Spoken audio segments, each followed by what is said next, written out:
going to talk about being decidedly undecided. Now, what better setting than a college campus to do this, right? I mean, we're in a place where people might find themselves feeling undecided quite often. But I want to take the concept and I want to flip it.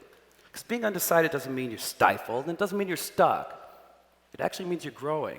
It's okay to have questions and concerns, so long as you're moving forward and pursuing something, but anything. Soon you see that life isn't giving you questions, it's giving you answers. Now, I know that we're all individuals here with separate journeys, but most people want to see something mapped out, the timeline or something. I get that. So here's just a basic plan that'll show you the way. Now you go, okay, that's blank. It's blank. It's not a mistake. The only mistake was you thinking there was some specific yellow brick road to your life. If you're looking for a map or a diagram that's going to show you the way, all you're going to come up with is a blank piece of paper. But here's the thing. Everything we do feeds something else. Everything we learn over here eventually feeds something over there. So your life experiences and journeys will create a custom-made flowchart, and that'll show you the way. I know how mine looks, pretty much zigzags, and that's okay, because it's mine. I'll share it with you. When I was a kid, I started to sing. It was instantaneous love. This feeling of making this musical sound with my own natural instrument was inspiring. Of course, I didn't think there was a future in that, but what a cool skill to hone while I pursued my true career, writing. According to my teachers, I was pretty good at it, so I honed the craft, gobbled up books by Taylor Caldwell, Mark Twain, and even comic books by Stan Lee, Chris Claremont, and others. Comic books in particular moved me because I loved the dialogue. Certain authors had a knack for creating realistic conversational tones, even though everyone talking was wearing a cape or spandex. But the dialogue was real. I found myself writing heavy dialogue most of the time and continued on while singing, but there it was. I figured it out. I was going to be a writer, an author, a poet. I was constantly honing the craft. But I was a kid. I was 16. Not yet old enough to be undecided, but young enough to know I didn't want to spend all my time behind a desk. I wanted to move, or make others move, to my words. So I went to my local cable station. They had TV courses in a studio at the time, and after convincing a local producer, I wrote and co-directed my own independent film. See, lots of dialogue in film, which is what I like to write. You see, so this thing over here, this dialogue work I was doing, it fed the thing over there, filmmaking. This was new. I loved it. I loved coming up with ideas and seeing them put on the screen. Oh, so there it was. Now I figured it out. I was going to be a filmmaker, writing, directing, even sometimes starring in my own films. So like always, I honed the craft. But singing was really getting fun. Did I like that more? And now I was in college. I knew I wouldn't make any money with film, would I? And singing was making money, but not enough. But college, I had to do something. I had to study something. Now this is when that undecided feeling first crept in. It wasn't overwhelming, but it didn't feel good either. I recognized that I felt it, but instead of letting it guide me, I let it bother me. It slowed me down. It made me feel like I wasn't prepared for life like everyone else.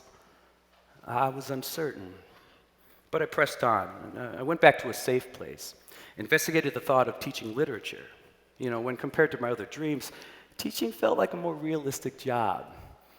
But my heart was still being pulled in so many directions. I loved so many aspects of too many things. Even though they were related, why were my dreams so different and seemingly unattainable? I was constantly questioning and undecided. I continued to move on, and through this crazy series of events, I found myself in Chicago radio for a bit. I was a once-a-week sidekick on the Danny Bonaducci show on Chicago's Loop FM. You see, all this time singing on stage made me less afraid to speak in public. I was rough around the edges, but I developed what they call the gift of gab. See, so again, this weird ability that's formed over here served me over there. Talk radio. I never thought about it, but I really liked it. Now, you're not going to make any money being an occasional sidekick in Chicago radio. See, but I honed the craft, really worked at it, and I was primed to get my own show in a smaller market. All I had to do was work in this smaller market and build up enough steam to come back to the big city. Then I could make some real money. So there it was. There it was. I figured it out. I was going to work in radio. Radio! Only nobody hired me. Nobody. I really worked at that dream.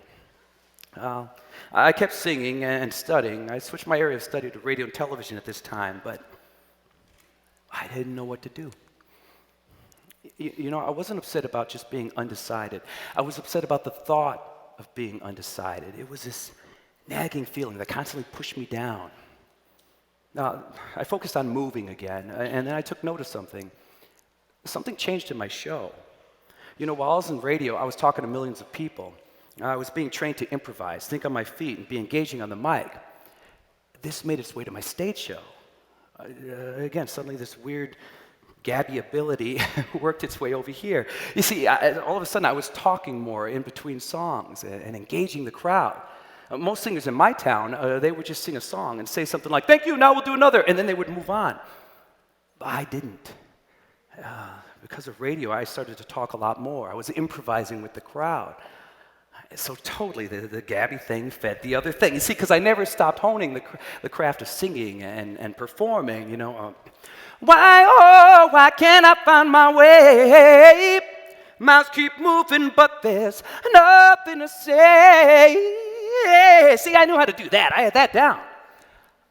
But others could do that too. However, this gift of gab, it made me stand out. Suddenly, I doubled my yearly bookings in a matter of months. My first love was back, singing. I was working a lot and still studying radio and television. How could that help me?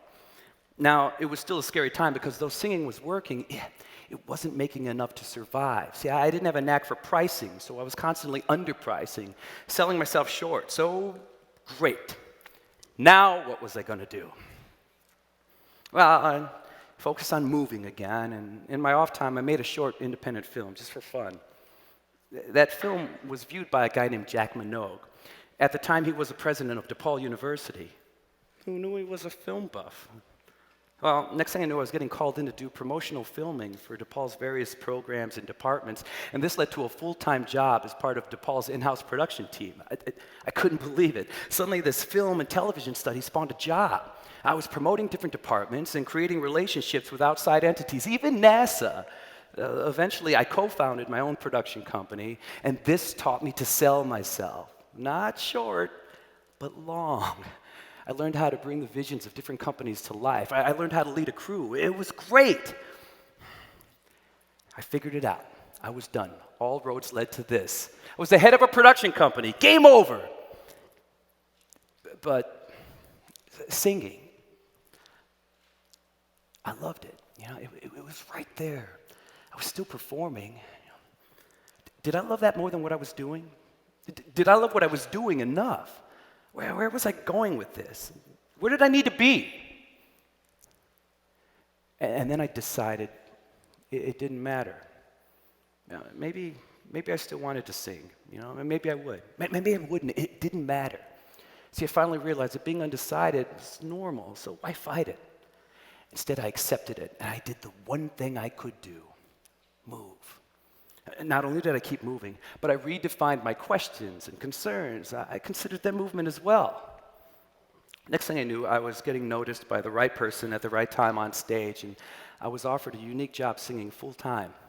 Now, I'd been offered jobs like this before, but I didn't know how to sell myself. Now I did. See, running a company taught me that. And this job, it needed somebody who could front a band, somebody with the gift of gab. It also needed somebody who could work with various corporations who had different visions for their events. Oh, and it needed somebody who could lead a band or a crew, if you will. And all these things over here fed the thing over there. So you get the idea. It worked. I got the job singing full time, and I've been doing it for a while now. I currently perform about 200 shows a year. I even get to travel the world a bit. I didn't allow the thought of being undecided to slow me down anymore. And believe me, it did. I could have learned and improved so much faster if I wasn't getting hung up on this negative concept, see? But now I know Being undecided, it isn't a wall. It's a doorway to self-reflection. A little bit of anxiety is okay. Use that nervous energy and fuel yourself with it. It's just a matter of taking this negative concept of being undecided and shifting it from here to there. See, my path, it wasn't a straight line. It definitely wasn't a straight plan. But all these things, even the ones that didn't seem related, running a business, singing on stage, they all connected. They all fed my version of a career that I love. The common denominator was movement. See, the roots of your life are going to intertwine whether you have a plan or not. So if you don't, that's okay. Just move. Go out and find something you love, because that's movement. It's okay to wonder what you're going to do next, no matter where you are in life, because that's movement. Every time you try, every time you question, every time you succeed, every time you fail, it's movement. Just move. That's what I did. It's all I could do. Every time I said I was undecided, it just brought me down, but I never stopped moving, even when I didn't know where I was going. Just move. You have to be your own archaeologist, just gathering bits of information as you move through life, feeding the museum that is your mind. You see, what you guys might call uncertainty, I call growth. So, if you're feeling a little lost in life, it's okay. As long as you're moving forward in some way, shape, or form, you're not undecided. You're simply evolving. You don't always have to make a map. Sometimes the map makes you. I wish you all the happiest lives you guys can build for yourselves. Now go on and get moving, and good luck.